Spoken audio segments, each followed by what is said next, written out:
Hello, everybody, and welcome to OrbitCon. It's Saturday afternoon, well, evening now, about 8 p.m. And this panel is growing up in the movement.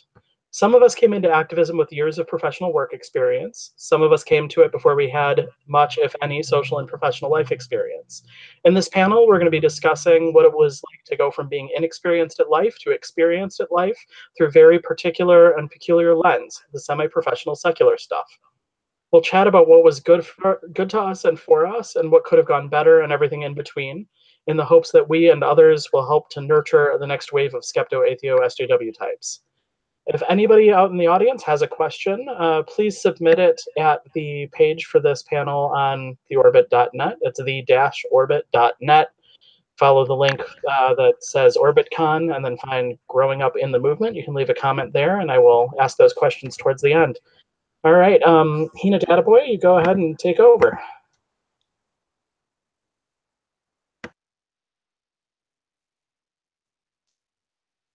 I can't hear Hina.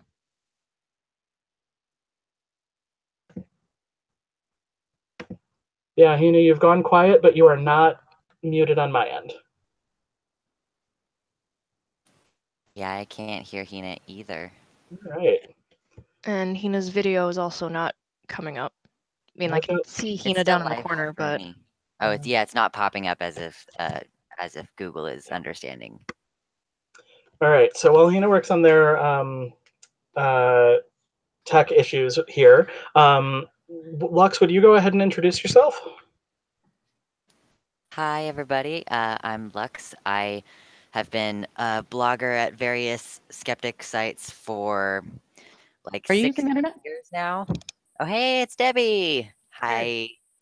Yeah, I started at Teen Skeptic, and I also wrote for Queerika, and then I was a guest blogger with Zinnia on Free Thought Blogs, and now I have my own blog at The Orbit called Metaphorical Penis, and I also do YouTube stuff, and I'm 24 and genderqueer, and I started being active in the atheist community when I was 18.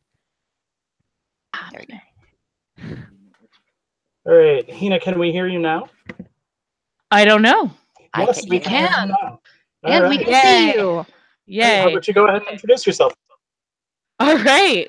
Well, I'm Hina Databoy.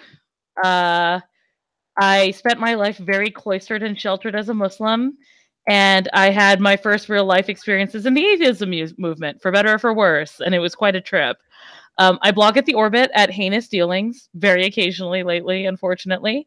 But I continue to speak at secular events about matters like gender, sexuality, atheism, Islam, race, and all those intersections.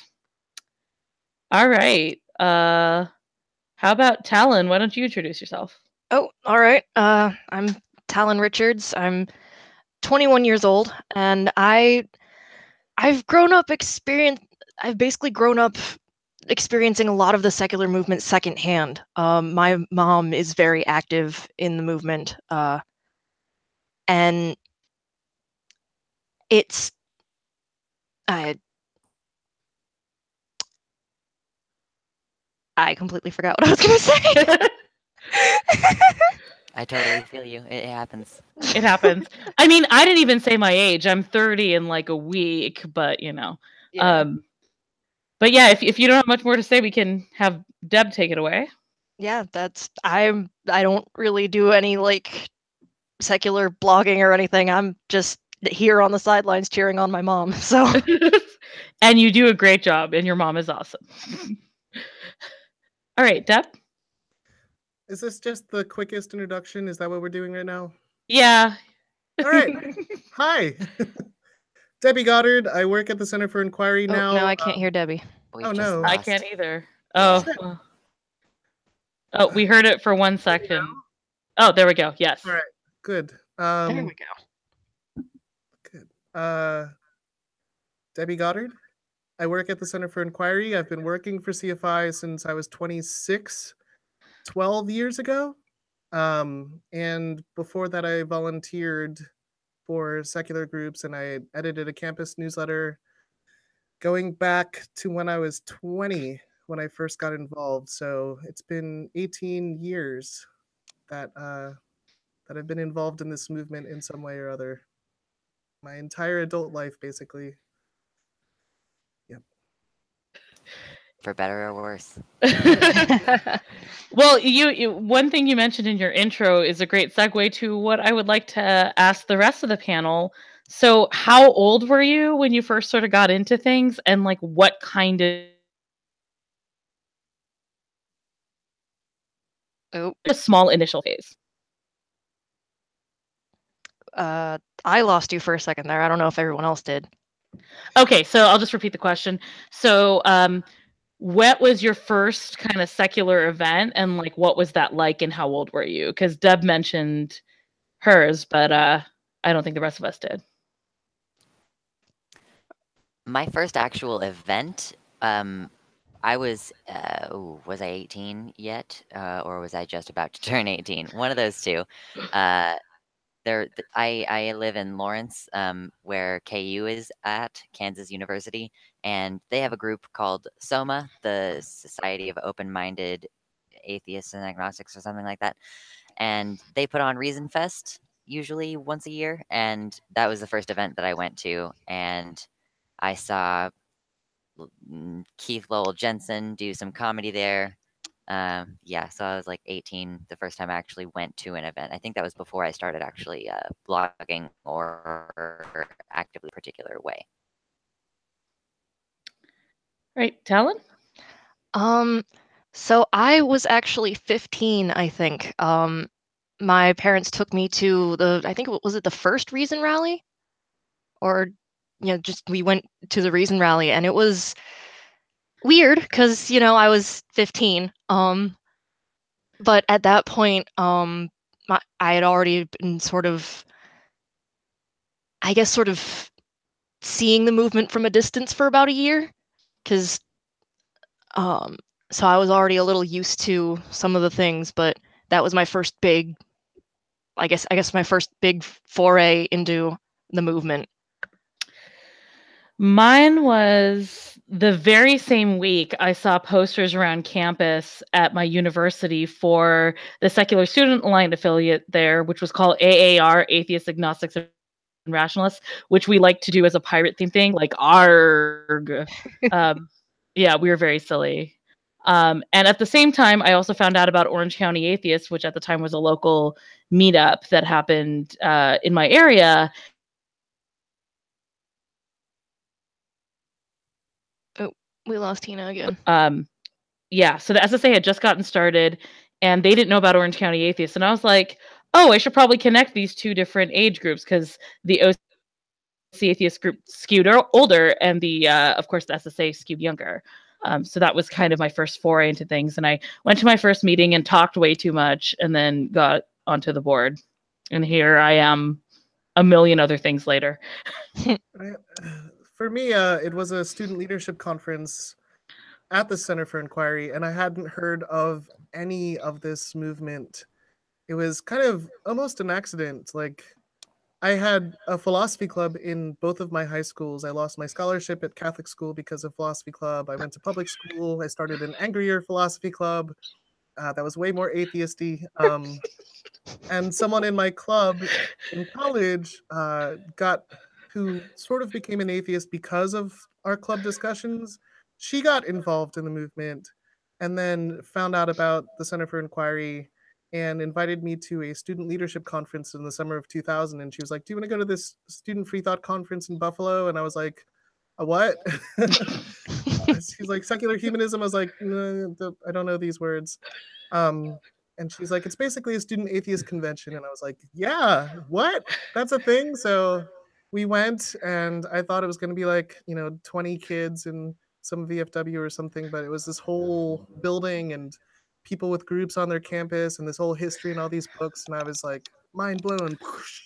And went back to Philly and joined everything. And I was 20 at the time. So there wasn't internet the same way back in those days as there is now.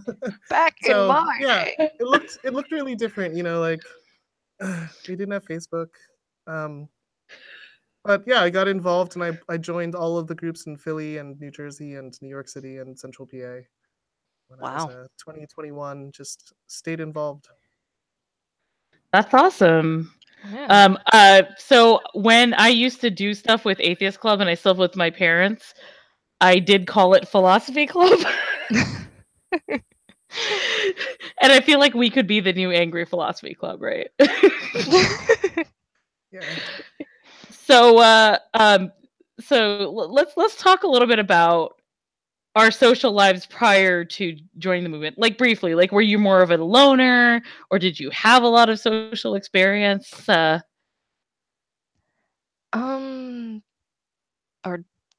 did anyone else want to start? Or No, you start. okay. Well, like I said, I was really young, so I didn't really have much social experience beforehand. I was kind of more of a loner, I think. Because it was, well, what the sentence just sort of went away from me. Okay. Yeah, but I wasn't a very outgoing kid, and I'm not really sure the movement changed that, but here I am. And we're glad to have you here. All right, Lux or Deb? I forget what the question was. Like, how were you socially before you got into the movement? Like, did you have a lot of friends, or were you more of a loner, or were you somewhere in between? Okay. So I started being I started being vaguely active in the atheist community, as in like lurking and then starting to interact with people towards the end of my being in high school. So it's very much something that began at the beginning of my adult life, like my involvement with the atheist community. So when I was in high school, I've always been fairly introverted, but I am not, like, social situations are not impossible for me. I might be autistic, I'm not sure, like, but I also, I don't know, I started a GSA at a school in the country when I transferred there, so I had some, like, social capital, but yeah, so it's hard to say whether I wasn't really like popular, and I wasn't super into social events, but I was definitely into activism even before I got involved in the atheist community. So it sort of became like a natural thing to do, to become part of an activist sort of thing. But yeah, I don't think it's changed necessarily the degree to which I am a loner or anything like that. I take my people in concentrated doses, and that's perfect when you just have conventions a couple times a year. Yeah. Oh. I thought when I went to the student leadership conference back in 2000 and then again in 2001, it was the most in my life that I felt like I was joining a group or showing up for something and met my people. I didn't have that feeling at all in high school, really, for all the different clubs I joined. Maybe Stage Crew was the most like my people group because we were all kind of weird and outcasty and like sort of introverted and nerdy and all of those things. But it was really kind of the interests in things like philosophy and science and critical thinking and geek culture and being somewhat awkward and uh, gamers and all of these other things was a good fit for me.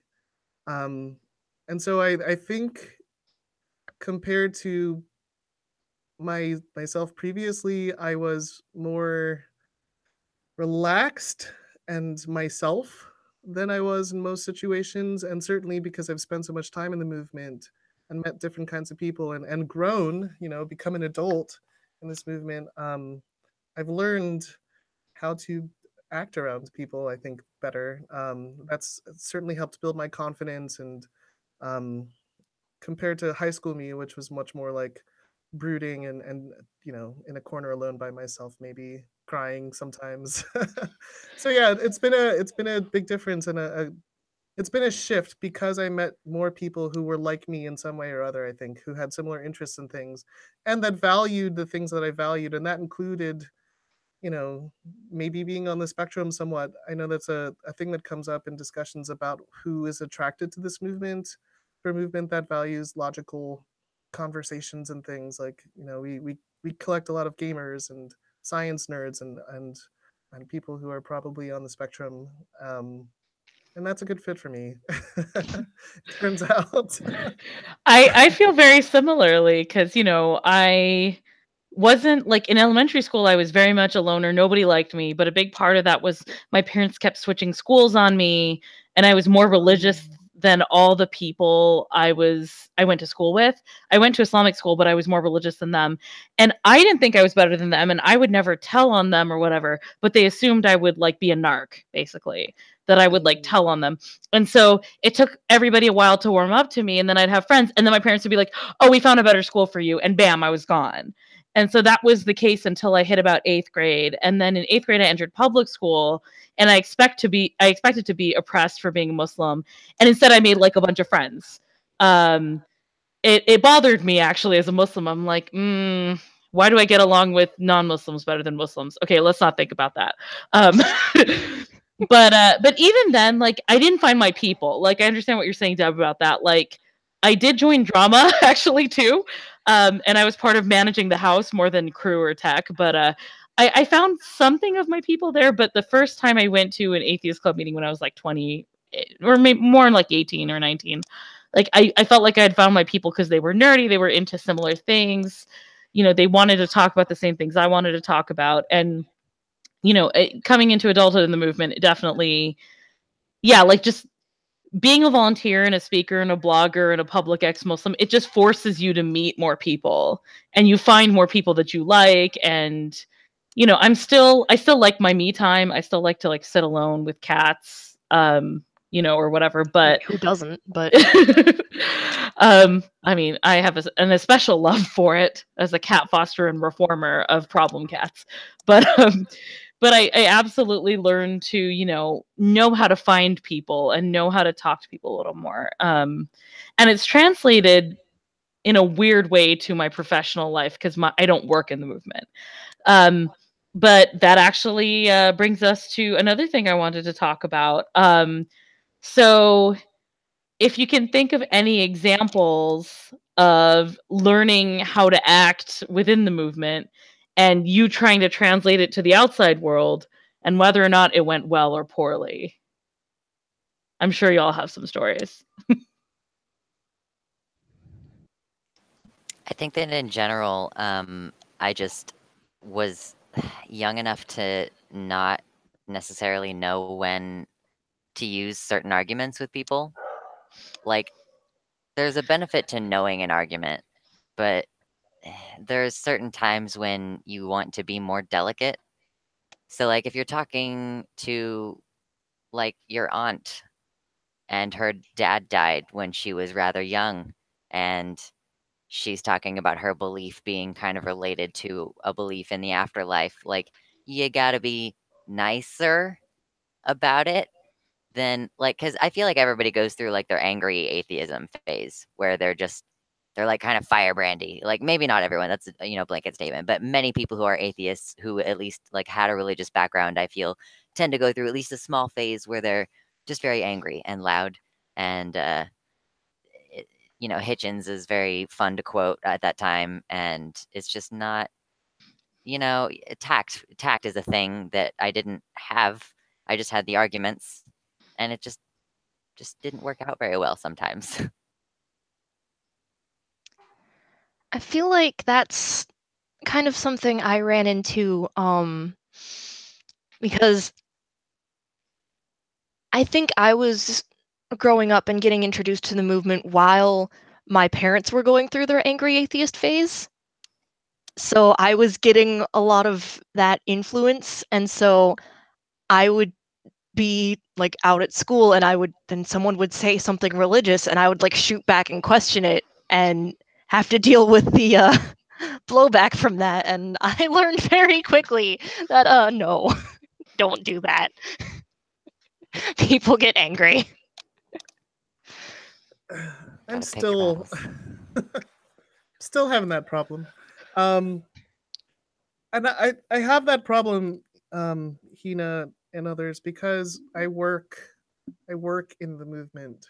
And so most of my social interactions are with people in the movement, colleagues, my coworkers, people online. And so that gets reinforced a lot. And so when I join groups outside of it, like I joined the NAACP in Buffalo, and they started their meetings with a prayer. And I was like, what is this? And also, how do I deal with this? This is being led by a reverend, that's the president of the local chapter. Wow, I don't know what to do. I haven't been around praying people in a really long time. And that's true with some of the people in the activist circles in Buffalo, where I live, that they'll be into astrology, and I feel like my brain breaks for a second. Like, you just said something about how the moon is affecting you, and I don't know how to talk to normal people.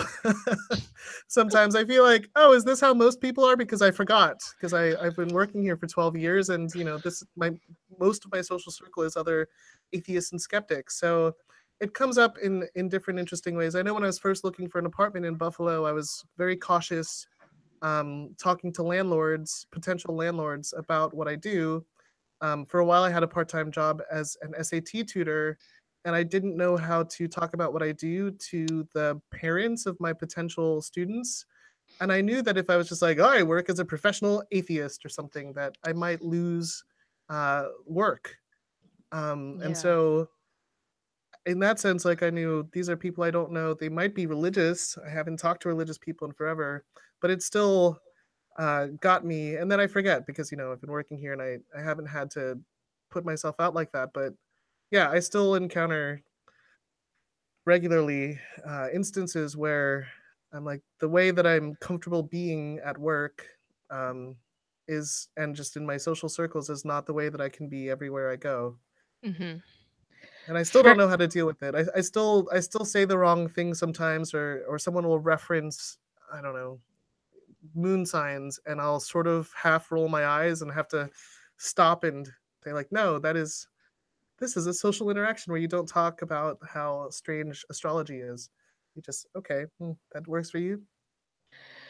Yeah, for me, I mean, because I have a very religious family that I do interact with, it wasn't so much the religious arguments that got to me. It was something that I did not foresee being an issue. And that was, if you think about who's attracted to the movement, which Deb, you kind of alluded to some of this, they tend to be very blunt people, to put it nicely, not people who are necessarily as invested in being nice, or when they can be right. And that translated super well to the tech industry that I work in.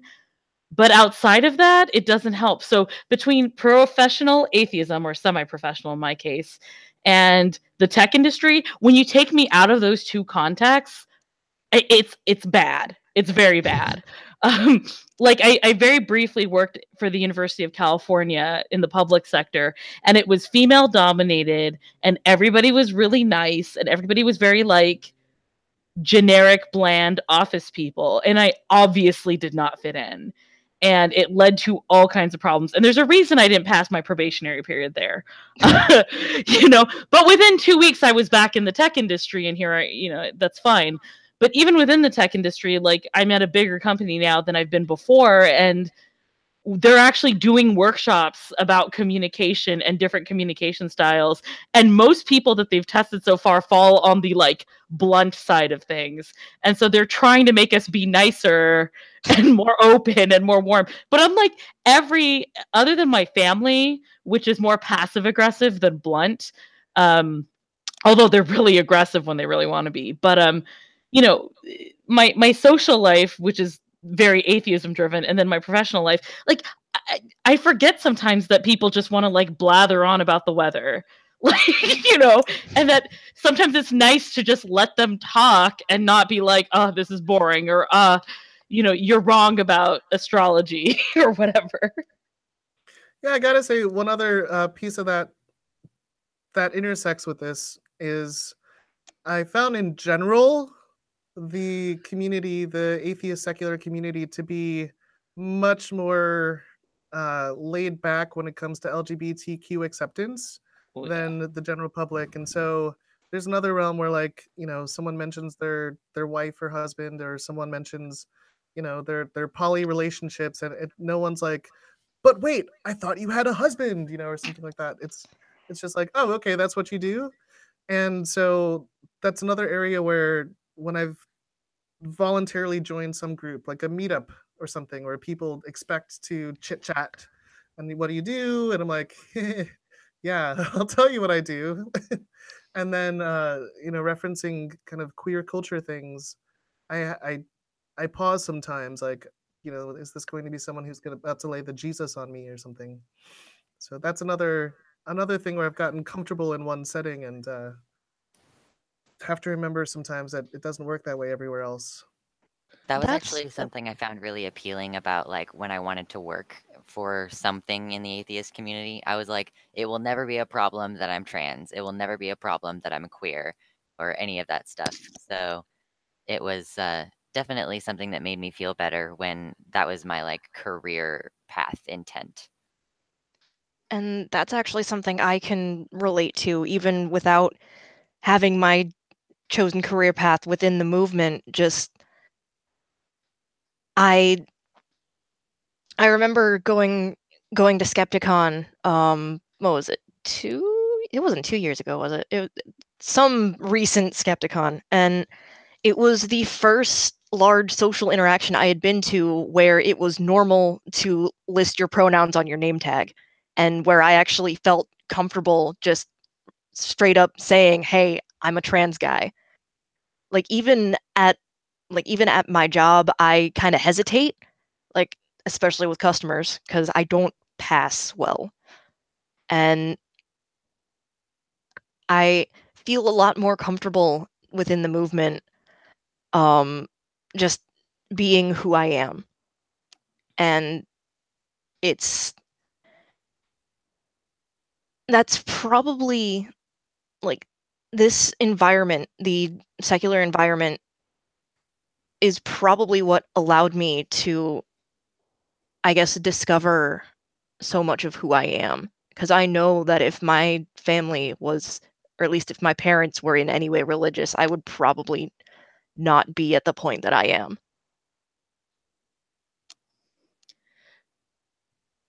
Yeah, that's all I'm gonna say. Oh, It just makes me so happy, and like this leads perfectly to like the things that have really, I want to talk about the things that have helped us, the things that have nurtured us as people within the movement, and the acceptance, or, you know, at least in the spaces that you've been of you know, differing non-cis genders, as it were, in general, is, I think, yeah, it can be a trip to go outside of it and be like, oh yeah, people are shitty.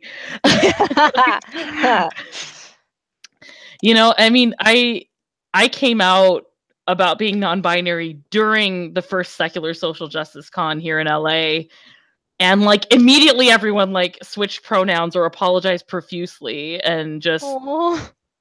yeah, it was so sweet, and like I just wanted to cry a whole bunch.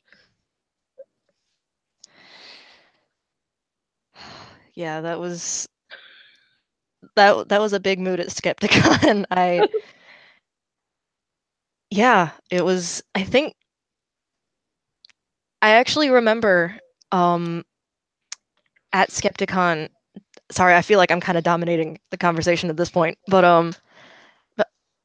I just remember Skepticon being like my first time, I guess, seeing other queer people older than me, and it was life-changing, because like it made me realize, like, hey, we can make it past where I am now, and I just don't see that outside of this movement, whether just because I don't venture outside of the movement much, or just people aren't as open. But that was really big for me, and I cried for a long time. I relate so hard to that on so many levels, just seeing that, you know, there is a future, that there's a point past struggling and changing. Like there is a future, and you can look and see the different kinds of futures that you could possibly have, and just, have something to look forward to. Because when you're in the stage of like finding yourself, it can just feel like such a long journey, and you don't know where it's going, and you don't necessarily have role models. I mean, even with the gender stuff, that was true for me, but also with just being an apostate, just seeing that when I first came out of religion and into sort of the world, my parents and I fought constantly, and like there was no peace in my life, and I couldn't find a job because I had graduated in the recession, and I was living with my parents and hating every minute of it. And my now spouse, then partner, was homeless, and having the movement help me as far as having safe social spaces to talk to people and gain experience and stuff. But it also, I talked to people about their financial, gender, sexuality, all kinds of struggles.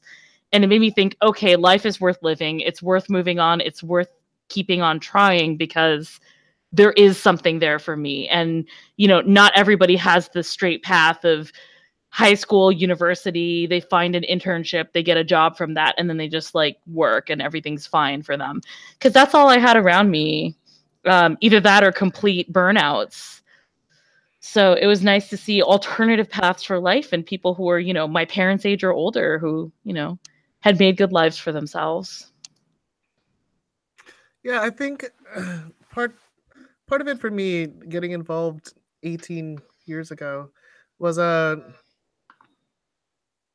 I think I was fortunate to plug in first to a student conference, because I'd found it to be more cutting edge on acceptance for a lot of different things. Also, it was more racially diverse, and there were people from different countries at the event I went to.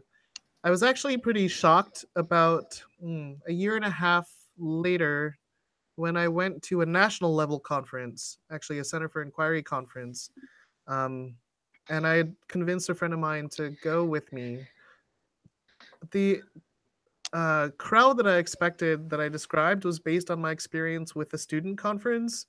And the crowd that I saw at this national conference in 2001 did not look anything like that.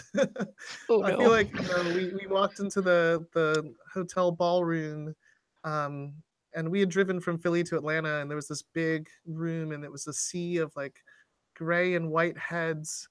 And I was like, this is not the environment that I expected, having gone to 2 student conferences. There were maybe 500 people there too, and there were about maybe 20 students we found eventually, but it was not racially diverse, and it was mostly men, and it was a much older crowd than I was used to. And as I joined groups in the Philadelphia region, I found there are different microcultures that emerge when you have some of the discussion groups, when the demographics are more like that conference and not so much like the student conferences I attended.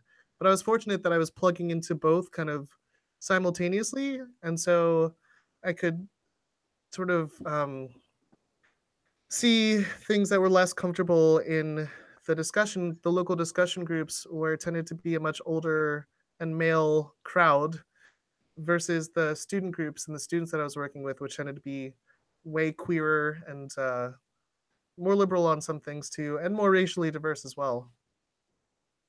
I don't know if others had that experience as well. I think Skepticon is because it was started by students and because of its location, it's drawn a very diverse crowd from that region. Age-wise, a lot more people in 20s, 30s, 40s, and their families are coming. And so it doesn't look like, an FFR, Freedom from Religion Foundation conference, or the American Humanist Association or Center for Inquiry conference. And yeah, because it's free, so that opens up the door for a lot of people to attend. It reduces one of the barriers for attendance. Definitely. I never had that experience of like going to a convention that was like way not diverse, because the conventions that I've been to I've been to Reason Fest a couple times, which is held at a college by a student group, and then there's Convergence, which is not primarily an atheist skeptic thing, but there is or there has been a presence officially for skeptic and free thought blogs there before, and they would have like science-oriented panels, and of course, like going to something that's like a small-scale Comic-Con is it tends to be fairly diverse. Like it's in Minnesota, so plenty of people. And then Skepticon is the other one. Like I've not gone to any other conventions at all, so those are my only thing to draw from, and they're very diverse experiences. And I think that that is just a thing that maybe goes to like,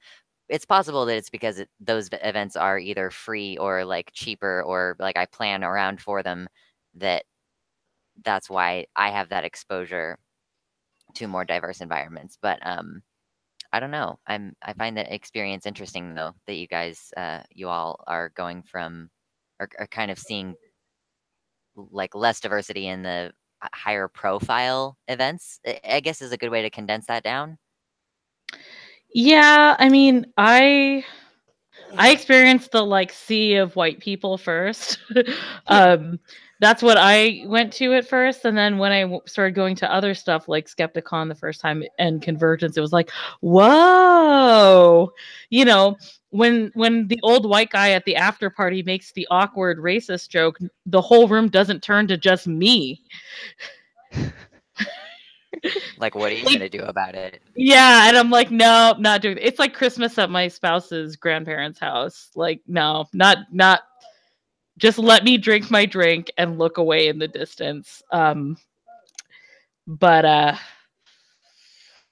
yeah, no, when I hear people and they're like, oh, my first event was Skepticon, and then I'm going to insert conference I will not name here, I bet it's going to be just as great. I'm like, sweetie, you're spoiled. Skepticon does spoil you. It really does.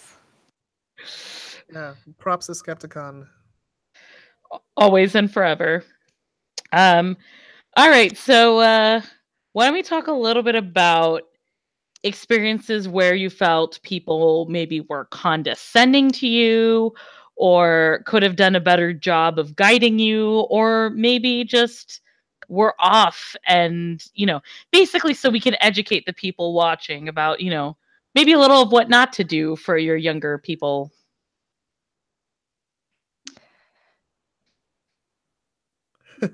Well, phew. I feel like this, sorry, words. One thing that I distinctly remember was, again, going back to the Reason Rally and being so young, that I felt like there wasn't really any place for young people, like at least like under 18 people in the movement. Like I saw the Secular Student Alliance and thought, hey, that's perfect, but that's more like college age. And I felt like there was really no way for me to, what's the word? Like I was still trying to understand everything, I guess. And I felt like I didn't really have anywhere to do that because everyone around me was already an adult and already knew everything that was going on. And I was the little bitty baby. And just, I don't know, maybe that was just me, but it's, yeah.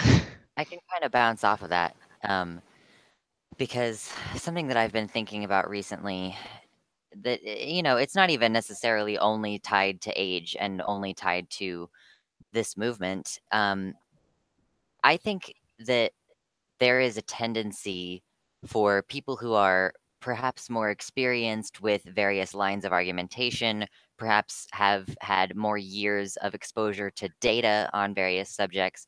It's very easy for those people to be not only critical, but like extremely critical and dismissive toward young people who are kind of starting to flesh out their ideas, who are starting to explore ideas, and therefore maybe expressing an opinion that like might even be objectively wrong, but they're in a process of trying to learn and grow and develop. And I have had some personal experience with just being very sort of targetedly questioned about one of the like ideas that I had, something that I wasn't even necessarily fully committed to at the time, because I take a long time to adopt an idea as something that I believe is true. But like being relentlessly grilled on something did not make me feel like it was a discussion that someone was trying to bring me around or anything like that. It just felt like I was being interrogated for having a stupid idea. Like, I know that that's an ableist word. I'm using it because it made me feel stupid. So that's something that I think is really important. Like, I think that we should like let people express their opinions to an extent. Obviously, there are things that are harmful, but like, for example, there's this person, Milo Stewart. I don't know if they are going by that name anymore, but when they were 17, they put out a video on YouTube called like "All White People Are Racist and You're Probably Transphobic Too," I think was the title of the video, or something similar to that. And they were using the terms in the sociological sense, which is to say that they were including themselves in the "white people are racist" comment and explanation. And a lot of people started attacking Milo, like not only attacking Milo's ideas, but seemingly attacking them for having the temerity to express those ideas. And it's like, it might be something that was like you could have more prudently worded the title of your video, or maybe more prudently worded your argument within the video. I didn't actually watch it, but from what I understand, it was actually a lot more nuanced than people gave it credit for. But that's another thing.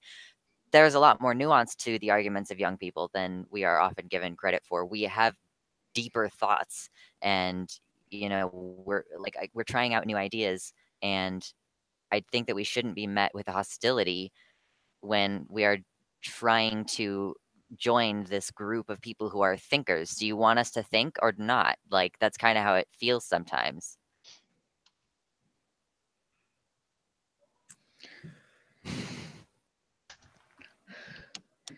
Yeah, no, I agree with that very much. And for me, it was very bizarre to be treated very condescendingly about some issues, but like reverentially about others. Because on the one hand, when I talk about gender or sexuality or like my radical politics, they'd be like, oh, I was radical when I was young and then I became old. And it's like, you're not that old, first of all. And secondly, I'm not as young as you seem to think I am. And thirdly, screw you. I became more radical as I got older. I'm 30 and I'm way, way, way more left than I ever fucking was when I was 18. So suck it. Anyway, that aside, on the other hand, if they found out I was ex-Muslim, they would be like awkwardly tripping over themselves to tell me how brave I was and how like I was, they would look at me in awe and be like, this thing you have overcome. And yes, leaving Islam is a big deal. Of course it is. But like the fact that you're treating me reverentially in one way and very condescendingly and dismissively on the other, it's a trip. It's whiplash. It's awful. And sometimes they would be like, oh, when they'd be condescending to me about one issue, they say, oh, but I respect you so much as an ex-Muslim. It's like, how about not doing worship and condemnation? How about just treating me like a person?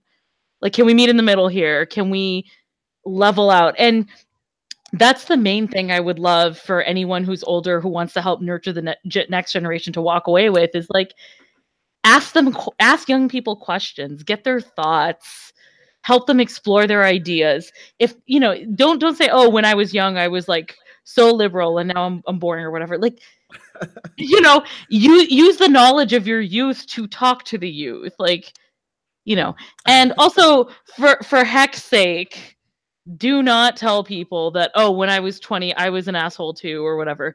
Like, there are plenty of older people that were assholes when they were younger and they became better. Some of us were never that much of an asshole. So, like, don't tell me I am just because you were a complete shit when you were 20. This is when you first asked this question, Hina, I wasn't sure what kinds of experiences you might have been thinking of, but condescending ones, yep, yes. There are all kinds, and your recent story, it's reminded me of even more. So I jotted down a few areas where I think things come up a lot in this community, that spaces where people are comfortably condescending. And one is degrees and formal education. They respect degrees and formal education so much. And I know that, like, this is something I've thought about a lot, because when I plugged in, I liked the fact that it was a nerdy, geeky, and pretty educated bunch. I plugged into the college student part, which, not everyone goes to college. But I saw in that it was like my people. But I also see that when people have not gone to college, when they studied things that aren't related directly to some of the things that are highly valued in this community, they're dismissed. They're dismissed on forums, they're dismissed in person. They're like, oh, you don't know anything about this. Oh, you never studied evolutionary biology. Oh, you didn't read these 10 books. And so that's a space that I'm sensitive about, even though the fact that the community valued smarts and education was something that attracted me to it. And I'm still like, I think we can have different kinds of spaces for people with different backgrounds, experience, and interests, but sometimes we reinforce ways that block people out and keep people from participating. So that's one. Two, because we tend to be science and reason and data and logic oriented, we can be, as a community, very dismissive of emotions and experience. And more recently, that has been a bigger division, a bigger, a sort of more crucial challenge for our community.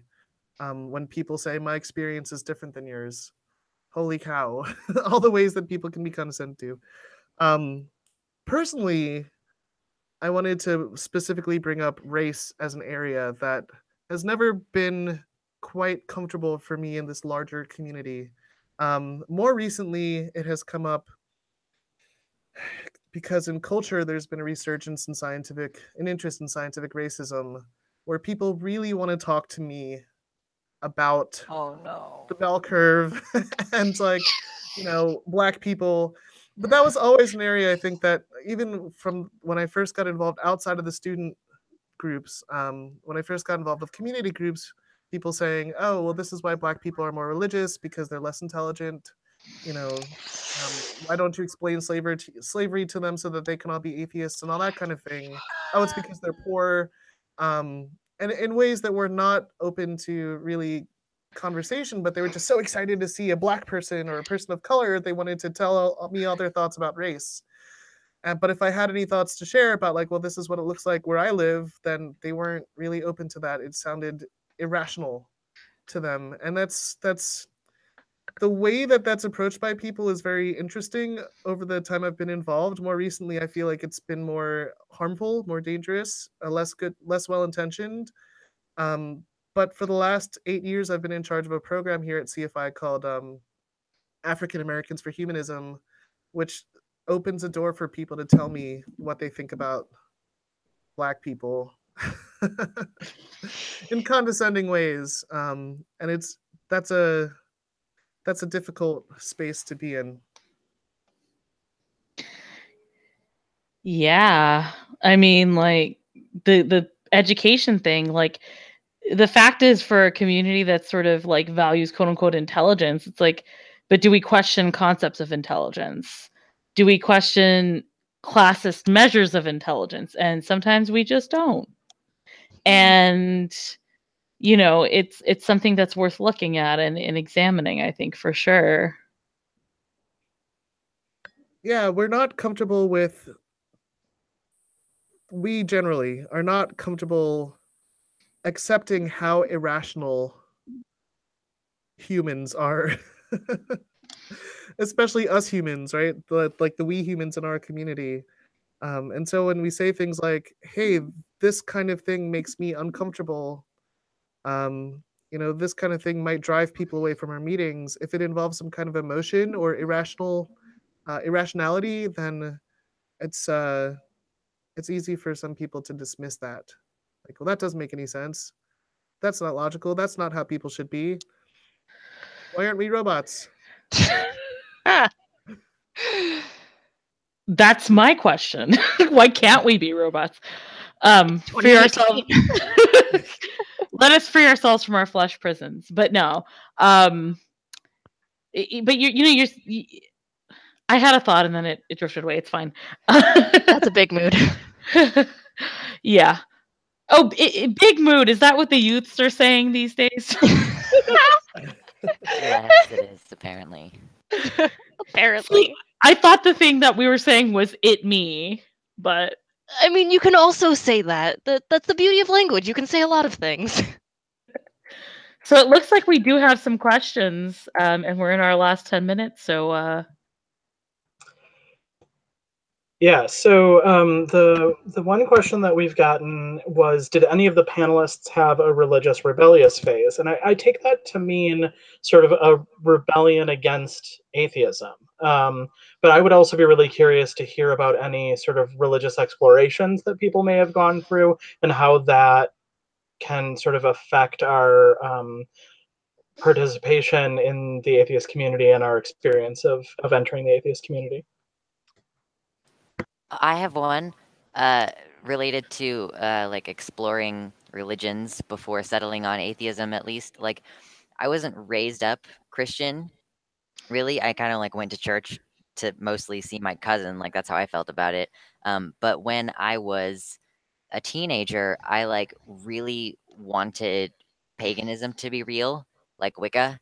Like, when you're like, you desperately want magic to be a real thing in the world, and you do the whole thing where you get a bunch of books and rocks and candles and crap.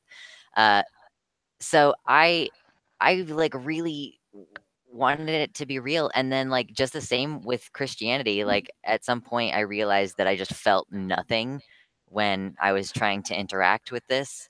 And it really sucked, first of all, to just like finally have to accept, like that was like the end of my attempting to incorporate a supernatural anything. And it felt like the final loss in a way, to just not, it's like, oh, okay, that's it then. There is no magic, there is no God, like there's just nothing special anymore.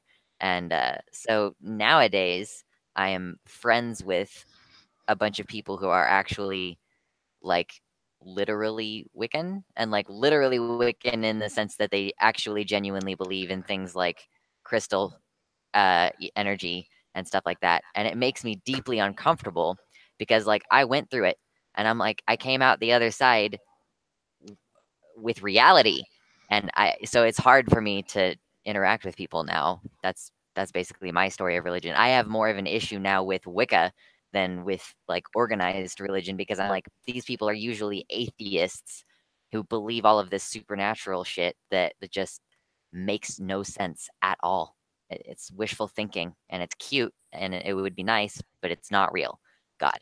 End of rant.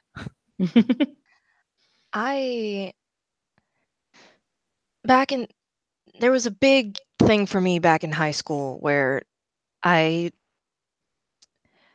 guess I was starting to question all of, I guess, what my parents were teaching me, like all of the, like, how do I word this? Basically, I was questioning atheism, like, because I had been taught question everything. So I thought, why not question these things, like these theories of how everything was created, and what if it actually happened differently, and what if there is a higher power out there? And I started,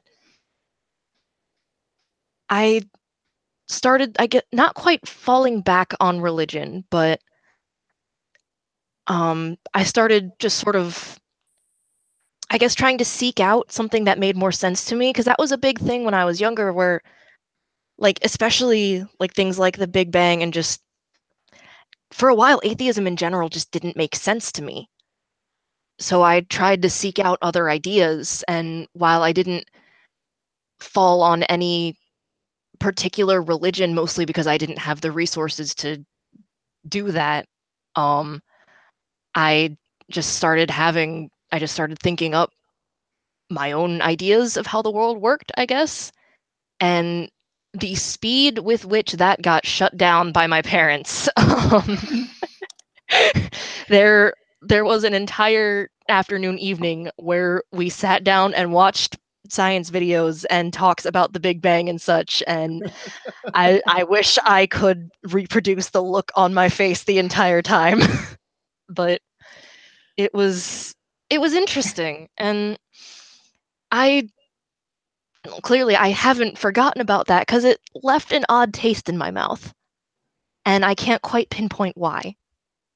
It's because your parents were trying to make you do something, right? This is fair.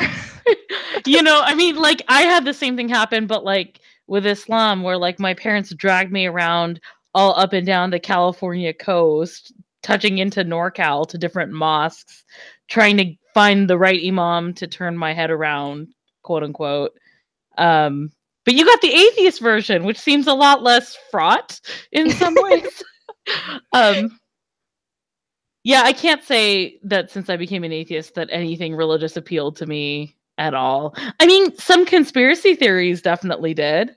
I spent a lot of my teenage years believing that like the Freemasons controlled everything and the moon landing never happened. And you know, I'm very good at pattern recognition, so it's actually tempting to this day for me to believe certain conspiracies, and I got to reel myself back. What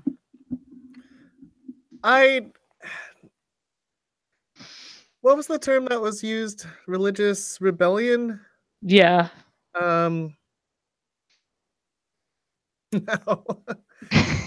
There was one time, so I became an atheist in what, 6th grade, and didn't seriously consider God existing really after that. Although in high school, you know, some books came out and I was like, oh, maybe there's energy or something like that. But I didn't do anything serious to pursue it. I like read a book and was like, oh, that's a thing. I think I read the Celestine Prophecy, which is terrible.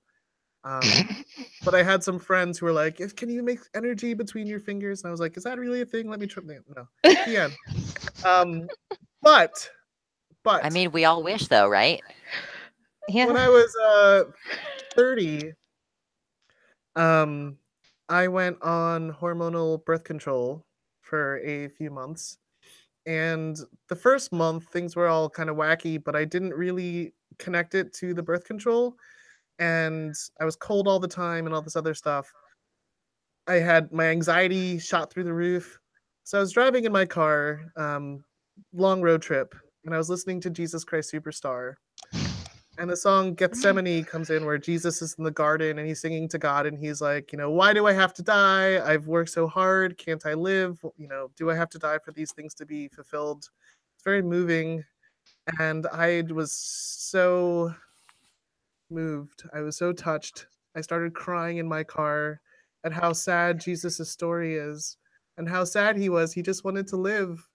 And he's singing and I'm just like, after all I've tried for 3 years. I'm like, oh my God, Jesus. He was just a man, or maybe also God at the same time, but this is the saddest. Why didn't this ever move me in Catholic school? You know, maybe I was wrong about all of this because I didn't feel it, because like maybe this is God like touching my heart and this is what people feel in all of this. And you know, I was in that state for maybe like 5 minutes, like reconsidering like my whole atheist outlook. And then I was like, oh no, this is birth control. This is Nuvering. Oh shit. Like I was just de-atheisted because of like hormonal birth control. Whoopee. So there was that. And I remember the feeling I had, which was interesting because it was pretty overwhelming. And like I don't usually cry in my car about things. So that was once. The second was more recent and it's short. Just I don't know. I reached a point that a lot of people online have reached, I think, where I was just like frustrated with atheists in some spaces being like, well, I'm an atheist and that means this. And I was like, maybe I don't want to be an atheist anymore. Maybe I'm going to be one of those other words. And, you know, I've worked here for 12 years. I've been in this movement for a long time. That had never seriously been a feeling across my mind before, but it did a few months ago. And from frustration. Yeah. Okay. So I think that's time, is it not, Benny? It is. Thank you all so much for being here. This was a really, really good discussion. And I'm so super grateful to have talked to you. And thanks to everybody who's been watching for watching OrbitCon. So, all right, catch y'all later. Good night.